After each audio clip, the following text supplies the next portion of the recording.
નવા શૈક્ષણિક સત્રની શરૂઆત સાથે શિક્ષકોની અછતનો મુદ્દો ઉઠ્યો છે। અમદાવાદ શાળા સંચાલક મંડળે મુદ્દો ઉઠાવ્યો છે તો રાજ્યભરની શાળાઓમાં અંદાજે 4000 શિક્ષકોની જગ્યાઓ ખાલી, ક્લાર્ક અને પટાવાળાની પણ 4000 જેટલી જગ્યાઓ ખાલી છે। તો અમદાવાદ શાળા સંચાલક મંડળે મુખ્યમંત્રી અને શિક્ષણ મંત્રીને રજૂઆત કરી છે। સમગ્ર ગુજરાતમાં લગભગ 4000 જેટલા શિક્ષકોની ઘટ છે। સાથે સાથે 4000 જેટલા ક્લાર્ક અને સેવક મિત્રોની પણ ઘટ છે।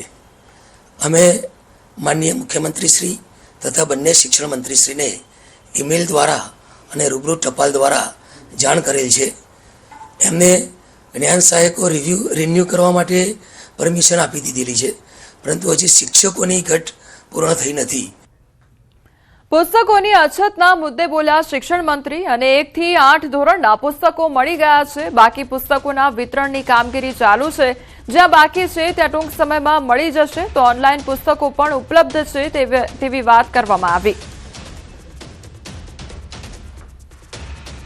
1 થી 8 ધોરણના બધા જ પુસ્તકો બધી જ સ્કૂલોમાં મળી ગયા છે અને બાકીના જે છે એ પુસ્તકોનું વિતરણની પ્રક્રિયા ઓલરેડી ચાલુ થઈ ગઈ છે। જિલ્લાઓમાં મળી ગયા છે, જેમાં બાકી છે એમાં ટૂંક સમયમાં મળી જશે, પરંતુ વિદ્યાર્થીઓનો અભ્યાસ ના બગડે એ માટે વૈકલ્પિક વ્યવસ્થાના ભાગરૂપે ઓનલાઈન પુસ્તક પણ અવેલેબલ છે અને બધી જ સ્કૂલોમાં અવેલેબલ છે।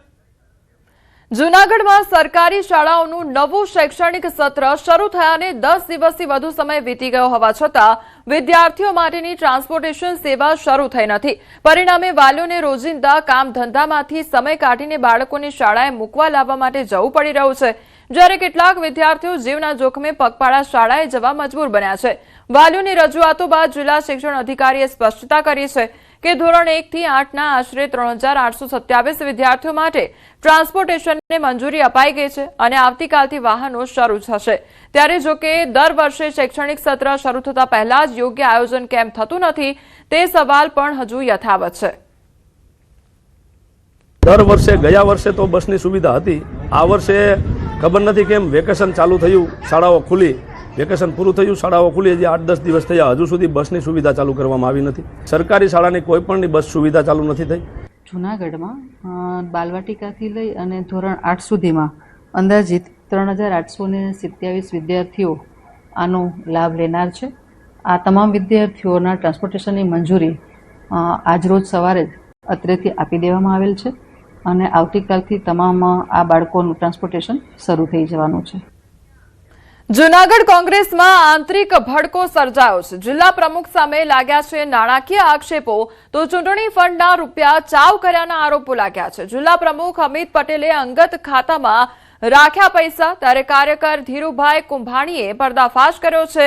અનેક સભ્યોને ચૂંટણી માટે પૈસા ન આપ્યાનો આરોપ લગાવવામાં આવ્યો છે। આ તમામ રકમ જિલ્લા કોંગ્રેસ સમિતિના પ્રમુખના ખાતામાં જમા કરવામાં આવી। એ જે તે સંગઠનના પ્રમુખોને ચૂકવવાની જવાબદારી જિલ્લા પ્રમુખની હતી। એ મુજબની રકમ મને તો ચૂકવવામાં આવી નથી, પરંતુ મને જે સમાચાર મળ્યા છે એ મુજબ 4-5 અન્ય શહેર અને તાલુકા કોંગ્રેસ સમિતિઓના પ્રમુખોને પણ ચૂકવવામાં આવી નથી। તો જૂનાગઢ કોંગ્રેસમાં આંતરિક ભડકો સર્જાયો છે। જિલ્લા પ્રમુખ સામે નાણાકીય આક્ષેપો લાગ્યા છે। ચૂંટણી ફંડના જે રૂપિયા છે તે ચાવ કરી ગયા હોય તે પ્રકારના આરોપો લગાવવામાં આવ્યા છે। જિલ્લા પ્રમુખ અમિત પટેલ અંગત ખાતામાં પૈસા રાખ્યા હોય તે પ્રકારના આક્ષેપ કરવામાં આવી રહ્યા છે। કાર્યકર ધીરુભાઈ કુંભાણી દ્વારા આ પર્દાફાશ કરવામાં આવ્યો છે તો અનેક સભ્યોને ચૂંટણી માટે પૈસા ન આપ્યાનો આરોપ પણ લગાવવામાં આવ્યો છે। પૈસા પોતે ખાતામાં રાખી લીધા હોય તે પ્રકારના આક્ષેપો કરવામાં આવ્યા છે અને પર્દાફાશ કરવામાં આવ્યો છે। તો જૂનાગઢ કોંગ્રેસનો આ મામલો સામે આવ્યો છે કે જ્યાં આંતરિક ભડકો સર્જાયો છે, જિલ્લા પ્રમુખ સામે જ નાણાકીય આક્ષેપો કરવામાં આવી રહ્યા છે। તો ચૂંટણી ફંડના જે પણ રૂપિયા હતા તે ચાવ કરી ગયા હોય તે પ્રકારના આક્ષેપો કરવામાં આવી રહ્યા છે।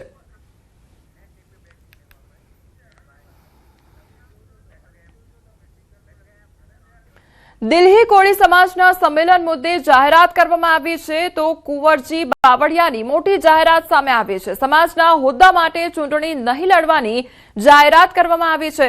સર્વાનુમતે વરણી થાય તો સંગઠનમાં રહેવાની જાહેરાત કરવામાં આવી છે। આગામી 6 મહિનામાં નવા હોદ્દેદારોની નિયુક્તિ કરવામાં આવશે. અખિલ ભારતીય કોળી સમાજના નવા હોદ્દેદારોને નિયુક્તિ કરવામાં આવશે. યુવાનો મહિલાઓને પ્રાધાન્ય આપવા બનાવાયો છે આ એજન્ડા. અખિલ ભારતીય કોળી સમાજના સંગઠનને મજબૂત બનાવવા નવા આયોજન, તમામ રાજ્યોમાં શિક્ષણ વ્યવસ્થા મજબૂત કરવા પર ભાર મૂકવામાં આવ્યો છે.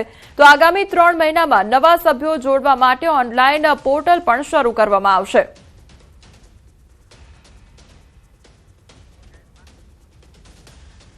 નહીં, હું આગામી 6 મહિના સુધીમાં આ બધી વ્યવસ્થા ઊભી કરી દઈશ અને પછીથી ચૂંટણી હું નહીં લડું. કદાચ એ સર્વાનુમતિ જવાબદારી સોંપે એ વાત અલગ છે, પણ 6 મહિના પછી આ સંગઠનમાં હું ચૂંટણીથી ફરી વખત અધ્યક્ષ બનવા માગતો નથી. યુવાઓ અને મહિલાઓને આમાં પ્રાધાન્ય અપાય અને બંધારણની જોગવાઈમાં પણ એનો સમાવેશ થાય. આગામી દિવસમાં રાજ્ય કક્ષાએ દરેક રાજ્યોમાં, પ્રદેશોમાં શિક્ષણ અંગેની અલગથી સુવિધાઓ પણ ઊભી કરવી અને એની સાથે જે કે સામાજિક સમસ્યાઓ છે એ સમસ્યાઓને યોગ્ય જગ્યાએ જે તે લગત રાજ્ય અથવા તો રાષ્ટ્ર કક્ષાએ રજૂઆત થાય, યોગ્ય એનો નિકાલ થાય.